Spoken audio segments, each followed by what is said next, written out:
The bus sits where no bus should be, angled nose first beneath a canopy of bamboo and eucalyptus dust, crusted to the glass as if time itself tried to seal it shut.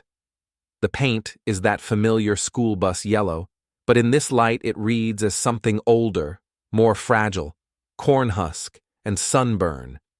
There are no footprints in the powder-dry soil, no scuffs on the stepwell, no snack wrappers, no backpacks tossed in a hurry. It looks like the aftermath of a magic trick, an object made to vanish while still in plain sight. Officers fan through the thicket, snapping twigs, calling names.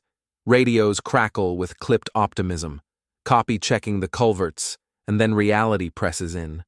An empty bus in a field is not a puzzle piece. It's a sentence without a verb. By sundown, the town is a single heartbeat. Porch lights click on in rows as if summoned, driveways empty. People who haven't used their CB radios in years belt them to their hips and punch out call signs like they never stopped.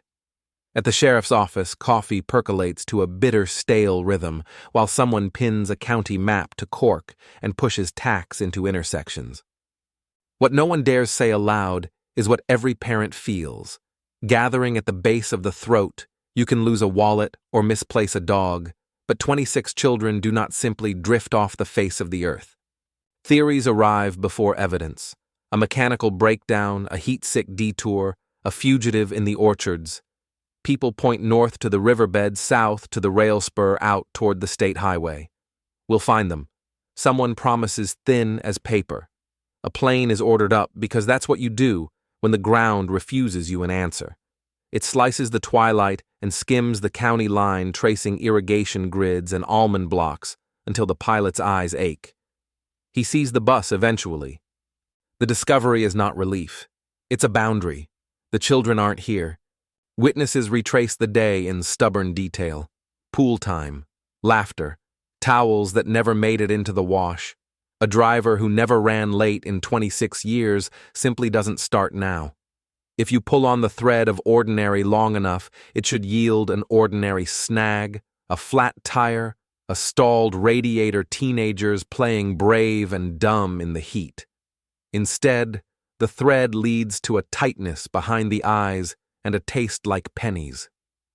Every road searched only makes the world feel larger and more hostile. Where becomes how, and then more quietly, why? Down is not a direction anyone considers at first. Down is where the roots go, where culverts carry runoff for 10 minutes after a storm and then forget they exist. Down is where pipelines live and old cars rust to silence and the rattlers sleep. You search houses, barns, canals, roadsides. You sweep ditches with flashlights because you're thorough, not because your mind can hold the picture of a door in the earth. This story is not about a cavalry cresting a ridge with sirens and certainty. It is not about a profile that snaps into place or a ransom call that sets the board. It is about a bus driver with a weathered voice, 26 children whose fear had to be folded and refolded into something sturdy, and a choice made in heat and darkness, wait to be saved or learn how to breathe in a room that's running out of air.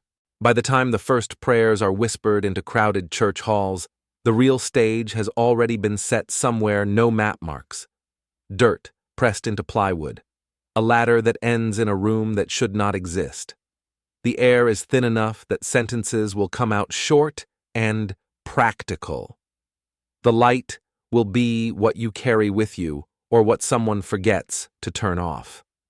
A man will decide that calm is not a feeling, but an assignment. A 14-year-old will understand leverage the way a mechanic does because there's no luxury of metaphor underground. Above ground, people will keep moving because stillness feels like permission for despair. We like stories where the line between victim and hero is something you cross when the cavalry arrives. But some lines are drawn under the earth by hands that are shaking and determined at the same time. Nobody searched down because who would think to the children did not wait for that thought to occur to anyone. They were busy learning how to make it home. Late afternoon heat lies low over a farm road not built for indecision, one lane of baked asphalt drainage ditches on both sides, like open parentheses. Ed Ray eases the bus along the familiar route, kids still a little chlorinated and loud from the pool, the smell of wet towels and sunblock clinging to the ceiling. The routine is old enough to be muscle memory mirror shoulder break. Then the routine breaks. A white panel van sits across the lane at a wrong angle, a door yawning open as if the road itself took a deep breath and forgot to exhale. Drivers know the difference between trouble that asks and trouble that tells. A farm truck with a hood up asks for a hand. A van placed perpendicular to the shoulder tells you it's here for you. Ed slows because there's nowhere else to go. The ditches are steep and soft, and a bus is a promise. You don't roll into a ditch unless you're out of choices. He rides the brake to a polite stop that buys him seconds to think. Seconds can be everything or nothing depending on who wants them more. The men come fast, and what throws the senses out of true is not the guns, but the calm. Pantyhose pulled down over their faces turn features to smudges. Their voices don't rise. One taps the door with the barrel like a neighbor knocking to borrow a tool. The human brain is wired to search for normalcy, even as the alarms inside go live. Maybe they're confused, maybe a mistake, maybe something that can be fixed with a sentence and a phone call. But children stare the way children do when they're trying to learn the rules of a thing no adult has taught them to expect. The decision is a hinge. You can frame it 100 ways. Open the door and invite danger closer, or keep it closed and escalate to something that rips through glass and bone. Ed measures the aisle length in his mind, the number of heads he'd have to shield with nothing but his body if the worst begins now. He opens the door. This is not surrender. It's a choice to buy time in a currency he understands compliance presence tone. The choreography that follows is practiced. One man takes the wheel as if he's done it before. Another keeps the shotgun low enough to be precise and high enough to be felt. The third returns to the white van a tail that keeps the bus leashed. The children are moved to the back, where the world narrows to the space between shoulder and seat back. Eyes track metal the way you track a hornet in a room not always visible, always present. A bus is not a bank vault. It is a long room with too many windows and a door you can't make smaller. Ed talks not to negotiate. There's nothing to negotiate yet, but to keep the air from hardening around the kids. Okay. We're doing what you ask. Calm is contagious if you carry it like a tool. He notes details because that is also a tool, the smell of yard dust baked onto tires, the way the driver favors his left, how the van in the mirror hangs back at 2 car lengths and never closes. Details are breadcrumbs no one can sweep if you can stay alive long enough to tell someone. The road slides away from fence posts and into a wall of bamboo that wasn't planted for this, but works all the same. The bus noses into shade that stands taller than the roofline. The van creeps to the door like a docked ship. Orders come crisp line-up step directly from bus to van, eyes down. No footprints on dirt. No prints means no narrative for the ground to tell. 12 children go, the door shuts, the engine note fades, and silence balloons in the aisle until a second van, dark green, backs up to replace the first. A gun barrel touches a small sternum like a cold coin. The seconds Ed keeps buying become harder to afford. The lesson is old and unkind. Whoever controls the pace controls the outcome. The men set the pace to slow, deliberate, unhurried enough to feel inevitable. But inevitability is a story, not a law. Ed keeps his in mind. Every choice that doesn't make it worse is a choice that keeps a next choice possible. It's not heroics. It's craft. And craft keeps people breathing. Inside the second van, the air ends in your throat. The windows are painted from the inside in a matte smear that turns sunlight into a bruise. Soundproofing panels dull the world until even the rumble of tires feels like it's coming through the soles of your feet. It's summer. Heat blooms off the metal and stays there. Children learn quickly where not to push. The driver's partition is blank and solid. Banging invites a voice that snaps back, quiet, with enough edge to nick your courage.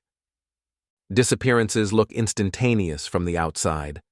From the inside, they're a series of small subtractions. Light becomes less useful.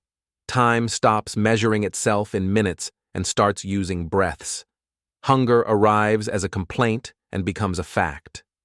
The van's suspension takes corners you cannot see, and your body builds a map out of motion, long, straight, left-right S-curve hard stop that pitches everyone forward a little. Then that humid stillness that means you're idling where you're not supposed to be. No one says destination because destination implies a plan you can negotiate with. Children do what children do to hold shape. The older ones inventory. We have towels. We have hair ties. We can share the gum. They speak in low voices that make room for the youngest to cry without apology. A 9-year-old decides to be a lap for someone smaller because the van is dark and the floor feels like an unsafe place to put your face. A 6-year-old whispers, "If I can't see them, maybe they can't see me," which is not how it works. But belief is also a tool. Ed Ray spends his capital carefully. He does not promise what he cannot deliver. He names ordinary things how long the route usually is, the street where dogs always run the fence, the corner where the sycamore makes shade, because ordinary is a tether. He asks for water, gets silence. He asks for air, hears a hand thump the partition acknowledgement or warning, impossible to know. He doesn't argue, because argument changes the terms, and the terms right now are keep everyone small and quiet and breathing. The van is a box you measure with your ribs. Inside that box, time acquires tricks. Minutes can be hours if you're waiting for a latch to click. Hours can be minutes if your brain decides to spare you the cost of noticing them. Someone naps badly and wakes convinced they've been gone days. Someone else stares into the seam of 2 panels until the seam becomes a horizon and the mind walks along it for relief. From above, the search grows teeth. Planes cut grids over farmland. Deputies sift roadside trash for clues that look like they belong to children. CB radios become a chorus, but none of that penetrates the coding inside the van. The silence is a system. The system says you do not exist until we decide you exist. The transfer when it comes is not theatrical. No shouted countdowns, no staged menace. The door opens, and the night is a flashlight pushed too close. A man with a plastic burger wrapper and a pen asks for names and ages in a tone stripped of personality. Papers shuffle, and even that tiny noise feels like bureaucracy arriving in a place outside the reach of rules. One by one, you are pulled from the anonymous plural and made singular long enough to be catalogued, then directed to a hole you cannot see the bottom of. The mind supplies what hunger and heat have been too busy to supply fear in shapes. Someone imagines a well with water at the bottom. Someone else imagines a room without a door. The ladder is narrow and smells of mud and metal. It rattles as each foot finds a rung. A child, who was certain she would never breathe air that wasn't recycled through a panelized box, inhales damp earth and thinks for a second that it's better. Then the second passes. Above ground, a community writes its own narrative to stay upright. Phone trees, prayer circles, folding chairs in gymnasiums. From inside the van, the narrative reduces to math. How many steps to the ladder? How many hands to grab if someone slips? How many times you can blink against the beam before you learn not to look into it? Disappearance is not solely absence, it's replacement.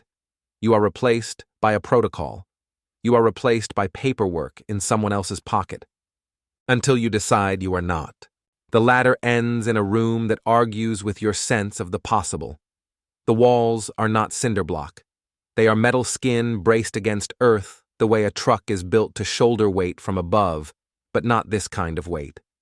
Someone has strung low-watt bulbs on a run of wire that dips between nails. Their light is the color of old honey.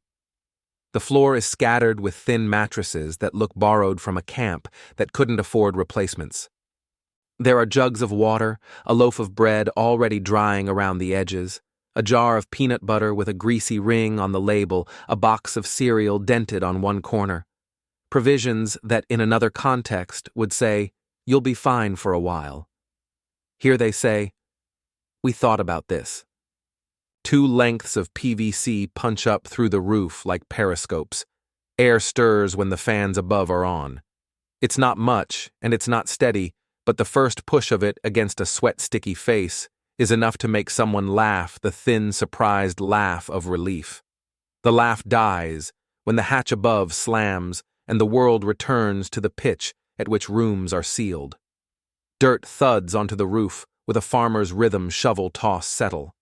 Something heavy is dragged into place. The point is not subtlety. It is finality. Ed tests the room the way a mechanic would. He looks for failure points. The corners where walls meet roof flex a fraction when someone jumps, so he quietly tells the kids not to jump. He reads screws, seams, welds. He wants to make a mental inventory of everything he could wedge under that hatch, if he needed to every tool that could be repurposed, every scrap that could be turned into leverage. He does not share this list out loud because hope mishandled can panic if it thinks you are promising escape you can't yet deliver. Children establish microgeographies this corner for the youngest, this wall for those who need to lean. This mattress becomes a base of operations for counting, for distributing sips of water that go capful by capful, because adults have decided that today the unit of measure is caution. The air warms. Breaths get longer to make room for oxygen that isn't there. Someone hums something bright to keep the edges from fraying. Others join voices catching on the way up. The tune stalls and reappears slower because music is also a battery and batteries run. If you watch the roof long enough, you can see it change shape under the weight. It bows in a fraction more every hour imperceptible unless you are the person who has made yourself responsible for what the room is doing. Ed sees it. He files it under urgent but not shareable. Telling the children that the ceiling is becoming a question would only turn the question into a scream. He walks instead a slow loop that lets him check color in cheeks, pace of breath, the angle at which someone is holding their shoulders, a barometer of fear. The makeshift toilets are wheel wells cut into an old trailer's anatomy. Privacy is negotiated, not granted. Children are practical in ways adults forget they adapt to indignity if it is clearly the path to the next necessary thing. Someone becomes the keeper of the roll of toilet paper because order comforts, because rolls prevent the room from devolving into only reaction. Hunger transitions into its second act, the one where the stomach stops complaining and the brain gets foggy. Heat adds a third act where tempers want to flare, but even anger demands energy. Time knots. A child whispers that the air smells like gasoline and dirt, and that both are mean smells, which is a phrase so literal it lands as poetry. It's accurate, too. Dust has tiny ambitions when it finds sweaty skin and the tender membranes of the nose and throat. What you do when the room is running out of air is not heroism first. It is math. How many people? How many capfuls left? How many degrees until the roof surrenders? What you tell children under stress is not, "We are fine," because that erodes trust when the room itself contests it. You say, "We are here. We are together. We will do the next thing when it's time." You turn panic into tasks, count, sip, rest, rotate toward the vents. Assign the oldest a job with a verb in it, stack, hold watch, because verbs move fear from the head to the hands. Above, a plane will find an empty bus. Below, a boy will look at a mattress and see a step. The difference between those two facts is the narrow seam through which this story travels. There is a hatch. There is weight on the hatch. There is a length of wood that was not intended to be a lever, but could be. There are adults and there are children, and there is the moment when both become a single problem-solving organism. The roof bows. The list in Ed's head moves from if to now. From 5,500 feet, the county resembles a quilt almond groves stitched into rectangles, irrigation canals laid out like seams, farm roads, the thin gray threads that hold the whole thing together. The pilot maps it with his eyes, and then again with his checklist ladder. The grid, east to west, swing south, come back north, adjust for glare off water. The bus appears small and wrong, a yellow block tucked under green that wasn't meant to hold anything but wind. He circles and calls it in. Discovery is a pivot, not a finish line. On the ground, deputies choose the world in manageable slices. Work the thicket, work the ditch, keep boots out of soft soil unless there's something to learn by stepping. The first lesson is immediate, no footprints. Not in dust, not on the bus steps. Tire tracks, yes. Van backed to bus door precise as a docked ferry. Someone wanted the ground to say nothing. Someone mostly succeeded.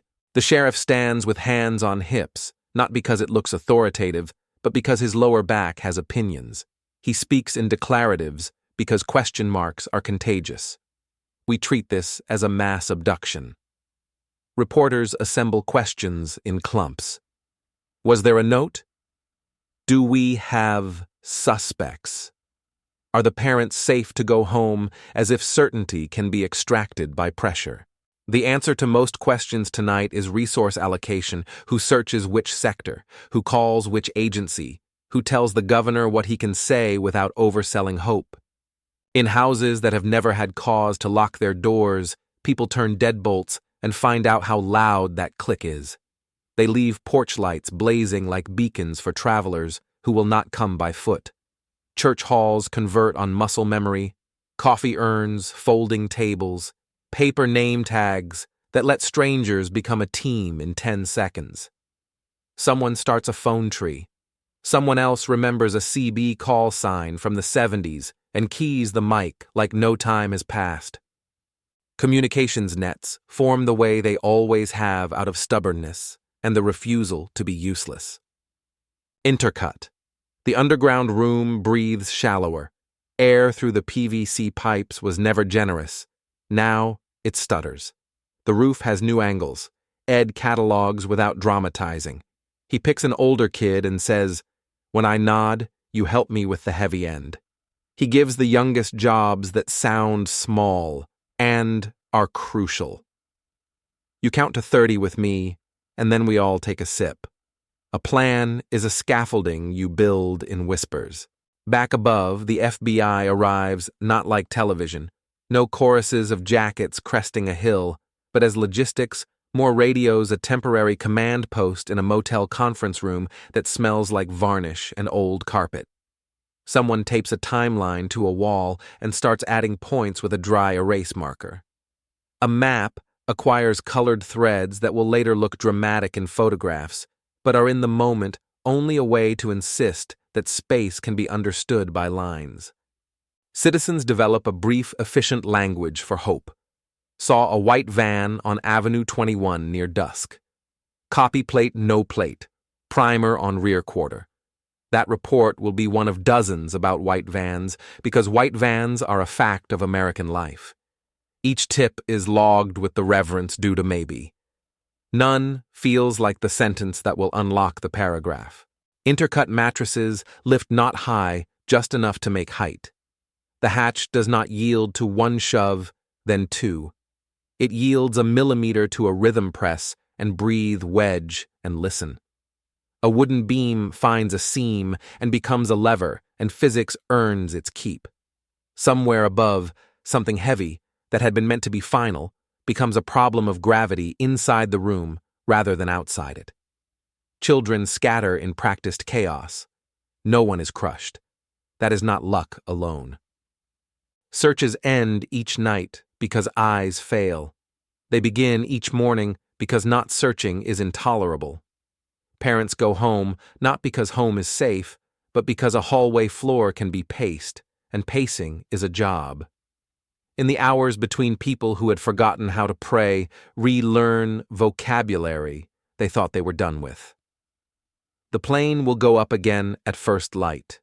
The orchard dust will lift again. The ground will look the same and be different in the small ways that mean work is happening.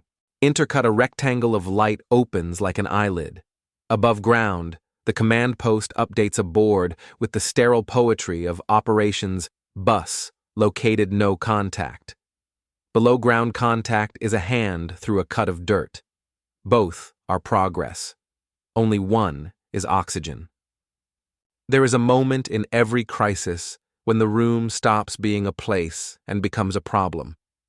Down here, the problem is measured in inches, the extra bow in the ceiling, the growing stun of air that arrives late and leaves early, the way dirt now trickles in drifts rather than specks. Ed Ray feels the change and makes a quiet calculation. If panic comes first, they all lose. If tasks come first, panic has to find a different route into the room. He begins to assign verbs, count, sip, rest, wait, and in the assigning, the air finds a fraction more room. Michael, 14, and wired with the terrible energy of being the oldest child in a place that needs an adult, notices the same bow in the roof and thinks in terms he understands height leverage weight. The mattresses are thin but stacked, they are not nothing. He drags one, then another, into a squat tower under the hatch. Children watch the way people watch someone move a piece on a board game they've never played, hopeful, skeptical, bracing for the rules to punish initiative. Ed crosses the room and places a steadying hand on the stack as Michael climbs. A plan becomes a partnership. The hatch doesn't give on the first push. Metal complains, a dull, resonant sound that belongs in a junkyard, not a ceiling. On the second push, something shifts the width of a fingernail and then slides back a tease that confirms two things at once. There is a seam, and the men above knew what they were doing when they locked it down. Michael drops, breathes, climbs again. He is not trying to impress anyone. He is trying to turn air into a thing you can hold. Ed climbs up beside him. Together, their bodies become a tool force traveling through torsos and into hands into the hatch. The room leans into the attempt, the older kids bracing the mattress tower with forearms, the younger ones falling silent without being asked. Leverage is not a metaphor here. It is the difference between the room as a container and the room as a coffin. Somewhere above, a weight slides. The hinge line groans. Then, the first battery drops. Instinct moves faster than thought. Children scatter. Ed drops down, Michael half slides with him, an adult arm pulling a smaller body clear of a falling rectangle of lead that thumps into the floor where a foot had been a second ago. No one is hit. The luck feels earned. The second battery follows, and the hatch door crashes in on its own echo. There is no sky yet, only a box plywood reinforce the sort of solution you build when your imagination has turned toward control rather than care. This new barrier should be demoralizing. It is not. Obstacles. Once they start to move, teach a lesson that sticks nothing is immovable if you can find where it's weakest. Michael wedges a loose beam into the seam between plywood and packed earth and begins to dig as if he is late to a job that pays in oxygen. The wood isn't a perfect tool. It splinters and slips. Hands replace it, fingers clawing through clay that wants to remember being water. The room becomes a quiet factory of motion, scrape pass, brace breathe. Ed does two things at once. He climbs to help pry when the leverage is right and drops to ground level to keep the rhythm from breaking. He tells a 6-year-old, "You and I will count to 30 together."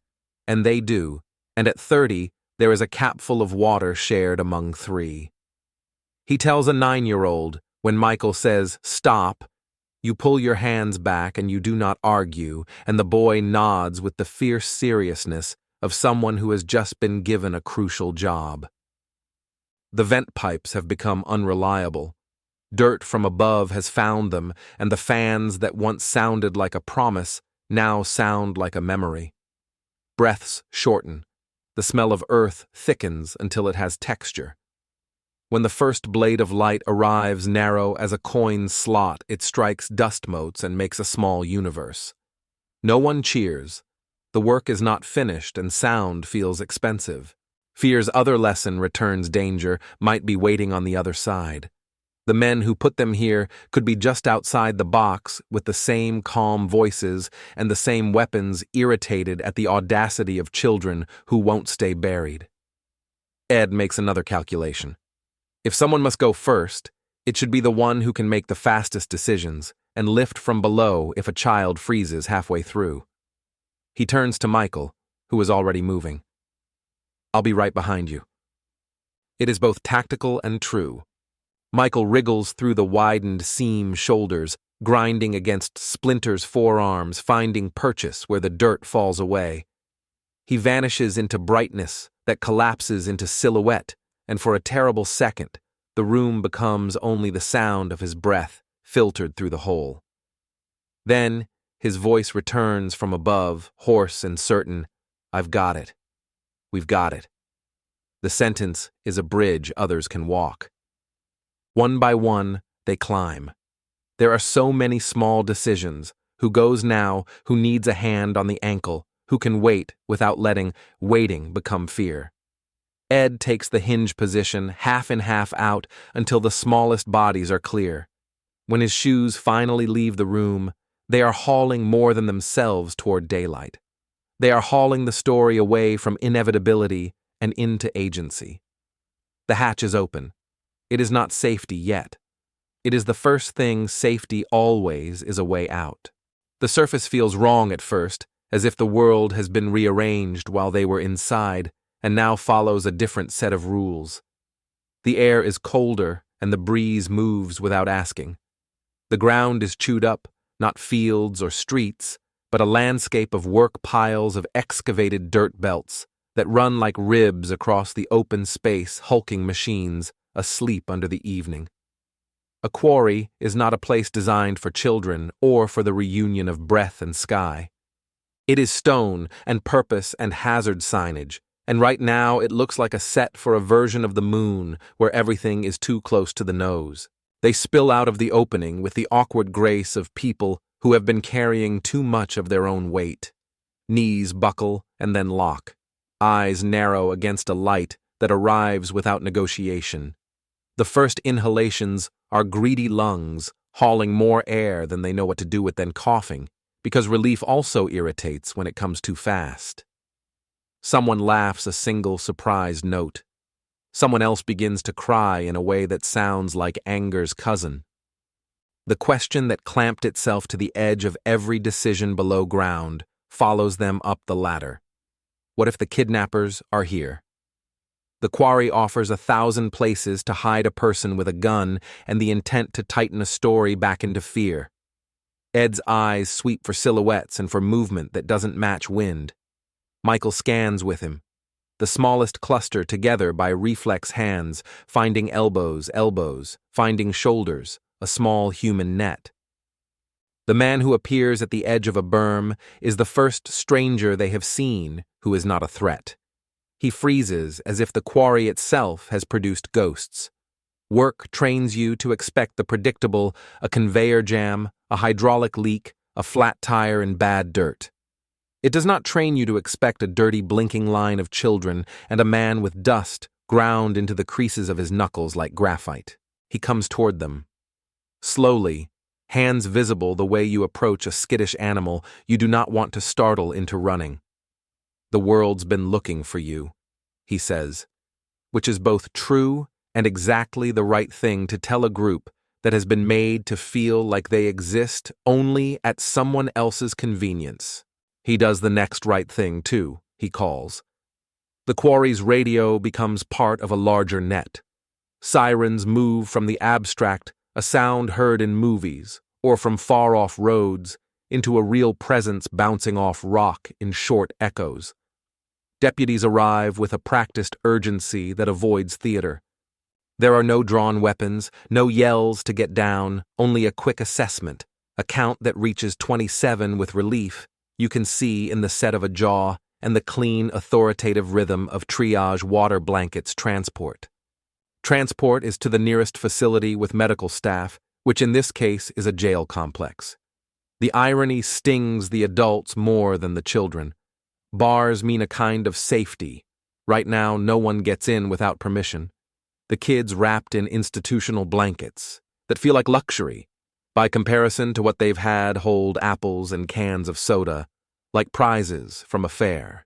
Sugar hits bloodstreams starved for anything but adrenaline, and you can watch a face travel from gray to a kind of tentative pink. EMTs check pupils' pulse hydration.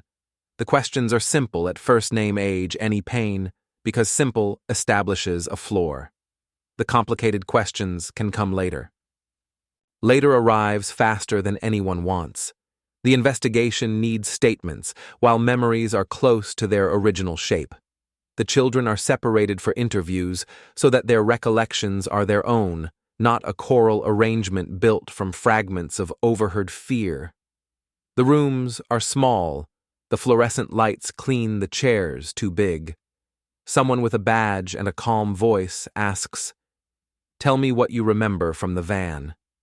Tell me about the hole. Tell me about the door." The words line up halting and exact. Paper fills in with block letters and underlines. The kids are not fragile here. They are precise.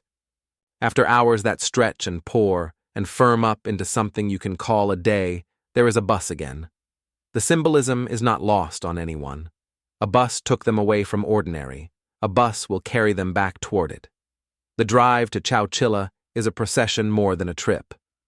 News has outrun them, and the town gathers at the points where roads become places, near the school, near the church, outside the grocery, where you can hear gossip better than you can read it. Cameras pop lightning that does not wait for thunder, and microphones are angled as if a child might tell the world a clean, consumable narrative if asked just right. There are hugs that are not neat and sobs that are not dignified. Dignity is irrelevant now. Parents count fingers and touch hair and breathe in the smell of dust and stale air as if it proves something that needs no proof. Someone starts to applaud and then stops because applause feels like the wrong language for relief. The children will sleep in beds that recognize their weight. Some will sleep with lights on for a long time. Everyone will learn in the days ahead that home isn't only a location. It's a permission to begin feeling everything you refused to feel while survival was the only job. For tonight, there is a town that has moved its fear out of the foreground. There is soup that will go cold because conversation keeps interrupting bites.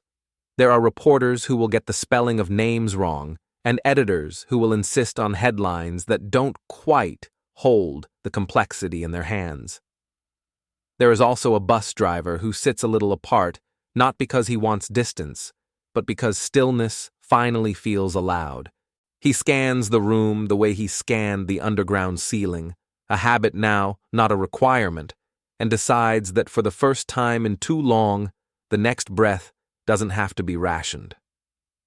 When a crime resists easy motive, investigators look for logistics. Who could place a trailer 12 feet underground on private property without drawing attention? Who had keys access reasons no one would question? The quarry where the children emerged is not public space. It has fences and gates and the subtle social boundary that says, unless you belong here, you don't. The list of people who belong is short. One name anchors it, Frederick Newhall Woods IV. His family's ownership is not gossip. It's the kind of fact business gets built on. Keys live on his ring. The specific patch of ground where a truck could be buried without casual interruption is a detail that falls inside his circle of control. Memory once prompted shows up with surprising clarity. Security staff recall 3 young men months earlier digging in a place that had no active work order attached. At the time, it read like preparation or maintenance, something someone's boss must have approved, because who digs a big hole on a quarry for sport? Now it reads like staging. The 3 sketched at first as silhouettes resolve into individuals, Woods and brothers James and Richard Schoenfeld, childhood friends, whose families' addresses sketch a wide arc across comfortable Bay Area maps. Search warrants expand the case from hunch to evidence.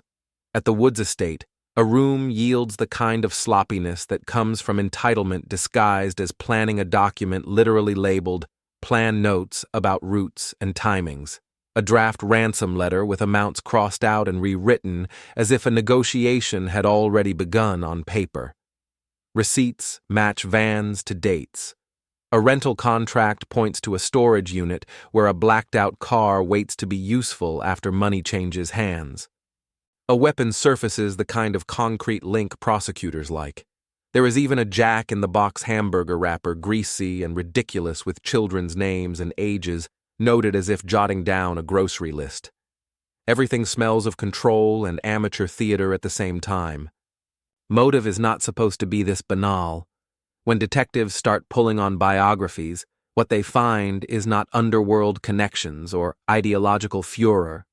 They find young men raised near money lately cut off from it by parents who are done underwriting adrift. Debt stack. Pride refuses jobs that would feel like a demotion from a lifestyle once assumed permanent. So an ugly calculus emerges. If you want millions quickly, you take what the state cannot ignore: children. There's a line in one of the later statements that will hang in the air because of its honesty, not its bravery. Multiple victims mean multiple millions. It is not genius. It is greed without charm. Their plan shows both craft and catastrophic blind spots. They engineer the disappearance meticulously, no footprints, soundproof transport, and underground box, with just enough supplies to be survivable vents that work until they don't. They imagine a clean ransom call to police that sets a clock running and uses every lever public officials have to bring money to bear. What they don't imagine is a phone system, so overwhelmed by calls from a country that cannot sit still that they can't get through. They don't imagine exhaustion catching them on the shoulder and insisting on a nap while their leverage breathes thin air in a room designed to punish waiting. In their absence, victims turn into agents. It is not the first time in criminal history that hubris is spelled SLEEP. The roundup, once the net tightens, is messy in ways that confirm the thesis. Richard Schoenfeld takes the straightest route to the only outcome left. He surrenders. James chooses flight and reveals a lack of practice border attempts that fail for reasons as simple as bad stories and vague answers. Pawned weapons sold with real identification because he's not a career criminal who has learned to domesticate paranoia. A salvage yard owner recognizes a name from the paper and makes a call that becomes a patrol car, then 3, then a stop near the freeway where adrenaline turns to cuffs without drama. Woods, the putative mastermind, runs farther. A false identity built on the bones of a dead child gets him across a border and into the narrow freedom of a clock counting down. But countries talk to each other, and surveillance is sometimes no more complex than waiting near a post office for a man who needs a letter he can't risk sending to his own home. When hands land on his shoulders, they do so with the inevitability he had hoped to rent out for himself. Extradition is not a story so much as a process. He rides it back to the place where holes in the ground are no longer his to organize. The narrative congeals 3 young men, wealth-adjacent and consequence-poor, built a crime around the assumption that fear can be brokered like a commodity. They forgot the part where fear has a way of curdling into courage when you trap it and give it a job. They forgot that details can be read backward into culpability. They forgot that calling the police to start your script requires a line that will pick up on the first try. They remembered to label the plan. The plan, as it turns out, was mostly a confession. In court facts, dress in ritual. Charges stack the way boxes do against a wall, 27 counts, tied to kidnapping for ransom and robbery, each a weight that helps keep the structure from tipping. The defendant's pleas land like stones in a basin. The question that immediately begins to needle everyone who has learned to read the law's small print is not whether they did it. That part is not in serious dispute, but how the law will name what was done to the victims' bodies and minds. Bodily harm sounds clinical until you try to fit an underground room into its silhouette. The statute, as it existed, prized the visible cuts, fractures, bleeding that want stitches. The injury Chowchilla made most obvious persisted in blood chemistry and nightmares, dehydration that slid toward organ risk, heat stress that was dangerous because it crept panic, reined in by effort, and threaded through all of it fear, so concentrated it would echo for decades. Prosecutors argue that harm is not an on-off switch. It's a spectrum whose far end includes the brain's learned vigilance that will not stand down. Defense attorneys paid to exploit the letter over the spirit push back. If a jury is to be a mirror, which light should it reflect? The initial result lands on the hardest square life in prison without the possibility of parole. In the gallery, breath releases a communal exhale attached to the simple math that says, if they cannot come out, we do not have to think about them coming out. But the law is not an instant photograph. It is a time-lapse. On appeal, arguments about the definition of bodily harm find purchase. The sentence shifts to life with the possibility of parole. The hinge creaks open. For the survivors, it is a feeling they recognize at once. The hatch moves, but this time in the wrong direction. What follows is not a single hearing, but a calendar's worth. Parole boards convene in rooms designed to be neutral and end up feeling antiseptic. File folders grow each tab each year, a new rehearsal of the worst 32 hours of a childhood.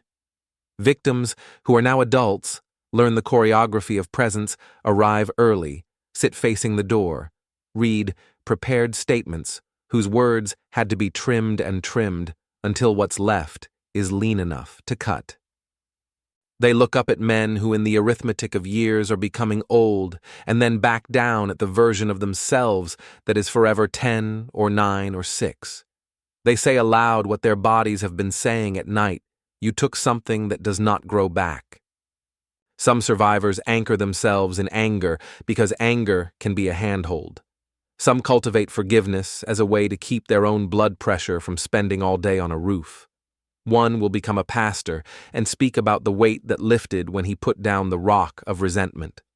Another will say she cannot forgive, not because it's theatrically satisfying to refuse, but because there is a category of grief that feels like a promise to the person you were: I will not name what you lost as negotiable. Both postures are honest. Both are ways of living with a past that insists on recurring. The men on the other side of the table adapt too. Two of them learn the language boards, like to hear remorse articulated without defensiveness, responsibility owned without hedging participation in programs that translate into bullet points. They present themselves as low risk, because age has pulled the urgency out of their bodies, and because prisons are places where people learn routines that, ironically, can look like discipline. One of them, the architect by reputation, complicates his own case with rule-breaking contraband that reads as entitlement, persisting behind walls. He will face more denials, more hearings, more time to become exactly the kind of old man a board can convince itself is safer out than in.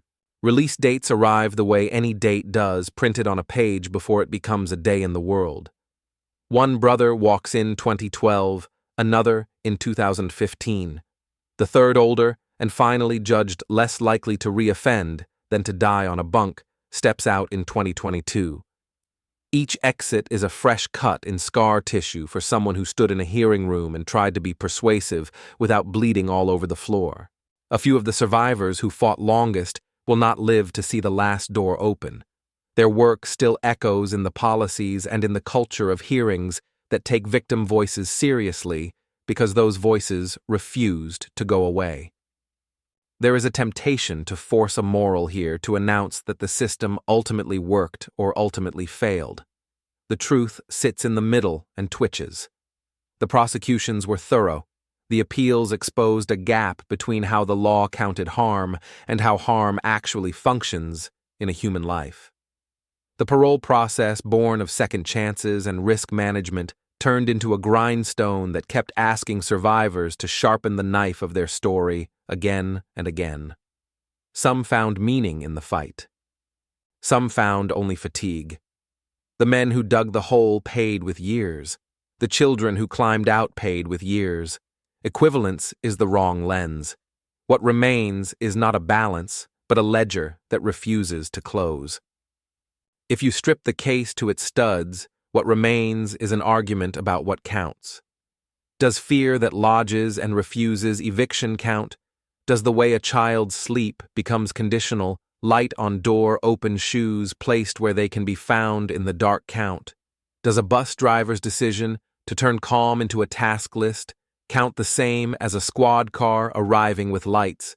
Chowchilla changed the way California, and by extension, much of the country, answered those questions.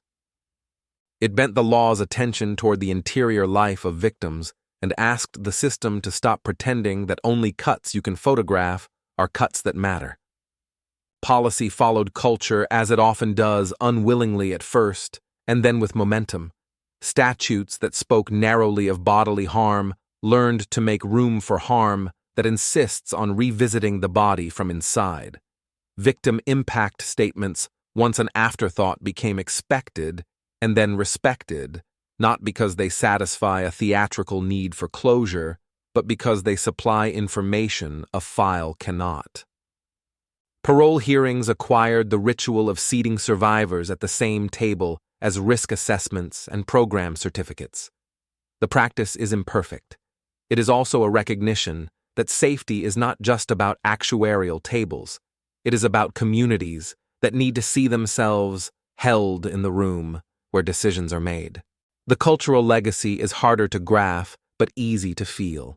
For years afterward, news segments would reach for Chowchilla as shorthand the kidnapping where the children dug themselves out, and in the shorthand, you can hear the pivot.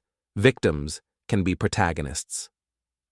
The case migrated into training manuals for first responders who learn to think down as well as out, into classrooms where trauma is discussed as a public health issue, into living rooms where parents taught children both the old rules, don't talk to strangers, and the newer, grimmer curriculum about what to do when compliance is the safest road to agency. Inside the set of stories we tell about heroism, Ed Ray's place is particular. He is not a swashbuckler. He did not wrestle a gun away, did not tackle anyone into a ditch.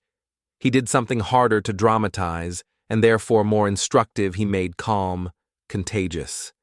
He gave children jobs. He lay down on the floor of a room that was trying to become a grave and held a beam while a boy turned a mattress stack into a ladder. When the town named a day for him, it wasn't only to pin a medal to a memory, it was to mark a civic lesson about the kind of steadiness worth teaching. The survivors' lives, when told honestly, resist a neat arc. Some married, raised children, built work lives, and only years later realized they could sleep without a nightlight. Some burned through seasons of addiction before discovering that the body aches for relief in any form, and that forgiveness strategically applied can lower a temperature medicine cannot touch. Some never forgave and felt no shame about it, understanding that forgiveness is not a civic duty. One woman, who fought the longest and hardest to keep men in prison, fell into a grief her body could no longer metabolize. Mentioning her here is not to make tragedy into punctuation. It is to say that legacies are human-sized and therefore uneven. When filmmakers and podcasters and writers come to this story, they often arrive with a question stamped onto their project documents. What is the lesson? The lesson is not singular. It is a cluster. Plan around the obvious, yes, but remember that the obvious has layers searched down as well as out. Write laws that understand humans rather than only bodies. Teach children that waiting for rescue is not the only track available. Train adults to spot the thin line between control and care, especially in systems that reward the former under the banner of the latter. Above all, tell the story in a way that keeps the agency where it belongs. 3 men engineered a hole. 26 children and 1 driver engineered a way out. The math looks different depending on which side of the hatch you stand, but the outcome is the same. The ground can be compelled to let go. Nobody searched down. The children did. The legacy is not that evil is inventive. Any headline can tell you that on any day. The legacy is that courage, when given a task and a lever, is inventive too. If you or someone you love has survived violence, you're not alone. In the description, we've listed national and state resources for crisis counseling, trauma therapy, and victims' rights. If this survivor-centered storytelling matters to you, please like the video, subscribe, and share it with someone who needs to hear a story where agency wins. Next up on Cold Trail, a solved case that still leaves one impossible question: the Springfield 3.